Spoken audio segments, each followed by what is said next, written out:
নমস্কার বন্ধুরা, আমি মল্লিকা। বেদপুরাণ কাহিনী চ্যানেলে আপনাদের সকলকে স্বাগত।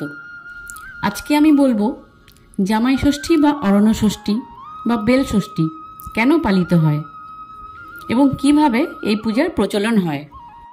এই ষষ্ঠী পূজার সাথে জামাইয়ের কি আদৌ কোনো সম্পর্ক আছে? পুরো কাহিনীটি জানতে সাথে থাকুন এবং ভিডিওটি শেষ পর্যন্ত দেখলেই সব জানতে পারবেন। তো আসুন আজকের পর্ব থেকে কাহিনীটি জেনে নিই।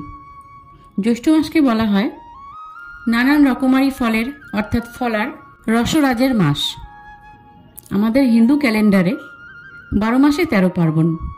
জ্যৈষ্ঠ মাসের শুক্লপক্ষে অনুষ্ঠিত ষষ্ঠী তিথি, যেটা আমরা জামাই ষষ্ঠী ও অরণ্য ষষ্ঠী বা আম ষষ্ঠী নামেও জেনে থাকি। মা ষষ্ঠী সন্তানদাত্রী ও সন্তান রক্ষাকারী দেবী।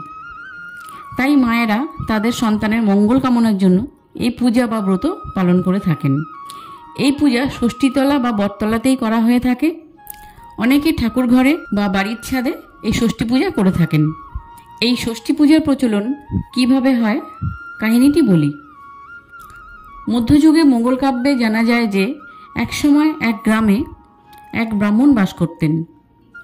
তার ছিল 2 পুত্র ও 2 পুত্রবধূ। ছোট ছেলের বউ ছিল খুবই লোভী ও হিংসুটে।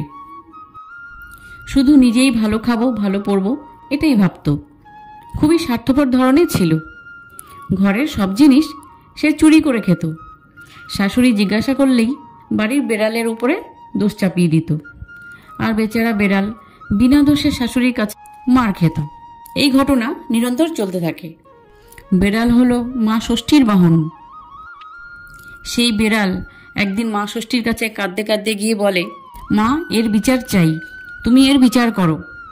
কিছুদিন পর ব্রাহ্মণের ছোট ছেলের বউ গর্ভবতী হয় এবং সুন্দর ফুটফুটে সন্তানের জন্ম দেয়। রাতে নবজাতক সন্তানকে কোলে নিয়ে ব্রাহ্মণের ছোট পুত্রবধূ ঘুমিয়েছিল।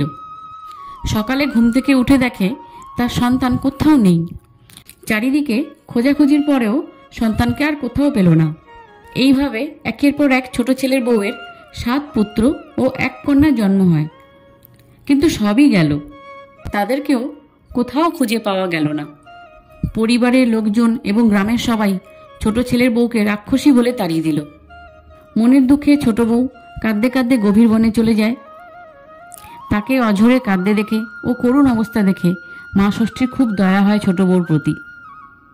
মা ষষ্ঠী তখন বামুনির বেশ ধরে ছোট বউয়ের কাছে এসে জিজ্ঞাসা করে, তুই কাঁদছিস কেন মা? কি হয়েছে তোর? ছোট বউ বলল, মা, আমি পাপিষ্ঠা। সংসারের কেউ আমায় ভালোবাসে না, আমায় দেখতে পায় না। আমাকে রাক্ষসী বলে গ্রাম থেকে তাড়িয়ে দিয়েছে। আমার 7 পুত্র ও 1 কন্যার জন্ম হয়েছিল, তারা কেউই নেই। আমি তাদের হারিয়েছি। মা ষষ্ঠী তখন তাকে বললেন, তুই রোজ চুরি করে খেয়ে বেড়ালের নামে দোষ দিতি কেন রে? সেই জন্যই তো আমার বেড়াল তোর সন্তানদের আমার কাছে নিয়ে এসেছে। ছোট বউ তখন চমকে গিয়ে ভাবে, চুরি করে খাওয়া আর বেড়ালের উপরে দোষ দিতাম আমি, এটা তো অন্য কেউ জানতো না। তাহলে কে এই বামুনি? ইনি কি তাহলে? এই কথা ভাবতে ভাবতে মা বলে চিৎকার করে কাঁদতে কাঁদতে, আমাকে ক্ষমা করে দাও মা বলে মা ষষ্ঠীর পা জড়িয়ে কাঁদতে থাকে। আর ছোট বউ বলে, আমার ভুলের প্রায়শ্চিত্ত, পাপের প্রায়শ্চিত্ত কি করলে খণ্ডন হবে? মা ষষ্ঠী তখন বললেন, যা, ওই দূরে এক মরা পচা বেড়াল পড়ে আছে। 1 হাঁড়ি দই এনে ওই বেড়ালের গায়ে ঢেলে দিয়ে সেই দই জিভে করে আবার হাঁড়িতে তুলে নিয়ে আয়, তাহলেই তোর সন্তান পাবি। সন্তানদের পাওয়ার জন্য ছোট বউ তাই করল। আর মা ষষ্ঠী তার সন্তানদের ফিরিয়ে দিয়ে বললেন, এদের কপালে এই দইয়ের ফোঁটা দে। বেড়ালকে কখনো লাথি মারবি না, সন্তানদের কখনো বাঁ হাতে মারবি না, চুরি করে খেয়ে কখনো বেড়ালের নামে দোষ দিবি না, আর সন্তানদের মর বলে গালিও দিবি না। এই বলে মা ষষ্ঠী অন্তর্ধান হয়ে যান। আর ছোট বউ তার সন্তানদের সাথে নিয়ে খুব আনন্দ করে বাড়িতে ফিরে আসে ও মা ষষ্ঠীর পূজার আয়োজন করে। এই পূজার আয়োজন করা হয় সন্তানদের আয়ু বৃদ্ধি ও মঙ্গল কামনার জন্য। এই পূজার সাথে জামাইয়ের কোনো সম্পর্ক নেই। আগের পুরুষতান্ত্রিক সমাজের অনুপ্রেরণায় জামাইয়ের আদর আপ্যায়ন শুরু হয়, যেটা এখনকার সময় পর্যন্ত চলে আসছে। কথাটি জামাই ষষ্ঠী নয়, কথাটি হলো জামি ষষ্ঠী বা জামেয় ষষ্ঠী। যা অরণ্য ষষ্ঠী বা আমষষ্ঠী ষষ্ঠী মায়ের পূজার সাথে জড়িত আছে। আমাদের 12 মাসে 13 পার্বণে প্রত্যেক মাসেই ষষ্ঠী পূজা থাকে। হরপ্পা সভ্যতার সময়ও ষষ্ঠী দেবীর পূজা হতো, কিন্তু ষষ্ঠী মায়ের কোনো মূর্তি বা রূপ ছিল না। ওই সময় মানুষেরা সন্তানদের মঙ্গলের জন্য এই ষষ্ঠী পূজা নিম, কাঁঠাল ও বটগাছের ডাল দিয়ে পূজা করত। তার সাথে নানান রকমারি ফল, দূর্বা, করম চা দিয়ে পূজা করত। এই প্রত্যেকটি উপাদান তারা বন জঙ্গল থেকে সংগ্রহ করে পূজা করত বলে এই পূজার নাম অরণ্য ষষ্ঠী। এবার বলি জামেয় ষষ্ঠী কি বা জামি ষষ্ঠী কি। জামি কথার অর্থ হলো কুলবধূ, পতিব্রতা। এও স্ত্রীকে বলা হয় জামি। বিবাহিত এও স্ত্রীরা মিলে একত্রে ষষ্ঠী মায়ের পূজা করেন বলেই এই ষষ্ঠী পূজার আরেক নাম জামি ষষ্ঠী বা জামেয় ষষ্ঠী। পূর্বে সতীদাহ প্রথার প্রচলন ছিল এবং পুরুষদের একাধিক বিবাহেরও প্রচলন ছিল, এবং অল্প বয়সী কন্যাদের বয়স্ক বুড়ো লোকের সাথে বিবাহ দিয়ে দিত। বুড়ো বরের মৃত্যু হলে স্ত্রীকে তার সাথে সতীদাহ করা হতো। বুড়ো বরের মৃত্যু যাতে না হয় তার দীর্ঘায়ুর জন্য শাশুড়িরা তার সন্তানদের সাথে জামাইয়েরও দীর্ঘায়ু কামনা করে জামাই ষষ্ঠী ও ভুরিভোজের আয়োজন করতেন। আবার মতভেদে জানা যায় যে আগেকার সময়ে মেয়েদের বিয়ে হতো অনেক দূরে দূরে। তারা বাপের বাড়ি যখন তখন আসতে পারত না। মেয়েকে চোখের দেখা দেখার জন্য ও মেয়ে যাতে সুখে স্বাচ্ছন্দ্যে শ্বশুরবাড়িতে দিন কাটায়, এই কারণে মেয়ের সাথে জামাই বাবাজিকে এই জ্যৈষ্ঠ মাসে নিমন্ত্রণ করে শ্বশুরবাড়ি আনানো হতো। শাশুড়ি ও মায়েরা এই ষষ্ঠীর দিন সকালে স্নান করে ঘটে জল ভরে উপোস করে নিজের সন্তানদের সাথে মেয়ে এবং জামাইকে সকলকে একসাথে বসিয়ে নতুন বস্ত্র পরিধান করিয়ে ষষ্ঠী মায়ের পূজা করা হয়।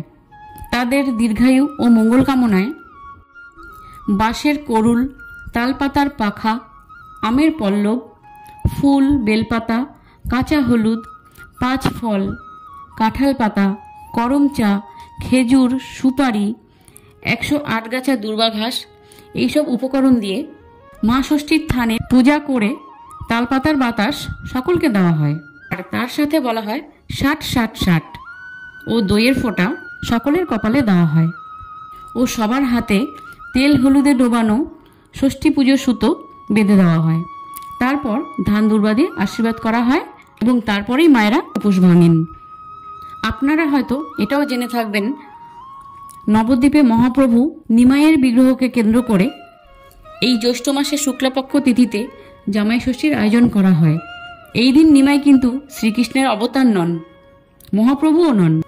এই দিনে তিনি তাদের জামাই, কারণ এই মন্দিরের সেবকগণ তারা বংশ পরম্পরায় বিষ্ণুপ্রিয়ার উত্তর পুরুষ। তাই তারা এই দিনে শ্রী চৈতন্যদেবের বিগ্রহকে জামাই হিসাবে স্থানীয় মহিলারা ষাটের বাতাস ও হাতে সুতো বেঁধে রকমারি খাবার, মরশুমি ফল, মিষ্টান্ন, দই, ক্ষীর, নানান রকম নিরামিষ ব্যঞ্জন বানিয়ে দিয়ে থাকেন। তো বন্ধুরা, এই ছিল আমার আজকের পর্বের কাহিনী। যদি ভিডিওটি ভালো লেগে থাকে তাহলে প্লিজ আমার চ্যানেলটি লাইক ও শেয়ার করে দেবেন, আর সাবস্ক্রাইব করে পাশের বেল আইকনটি প্রেস করে দেবেন। তাহলে নতুন কোনো ভিডিও পোস্ট করার সাথে সাথেই আপনাদের কাছে নোটিফিকেশান পৌঁছে যাবে। সবাই ভালো থাকবেন। ধন্যবাদ।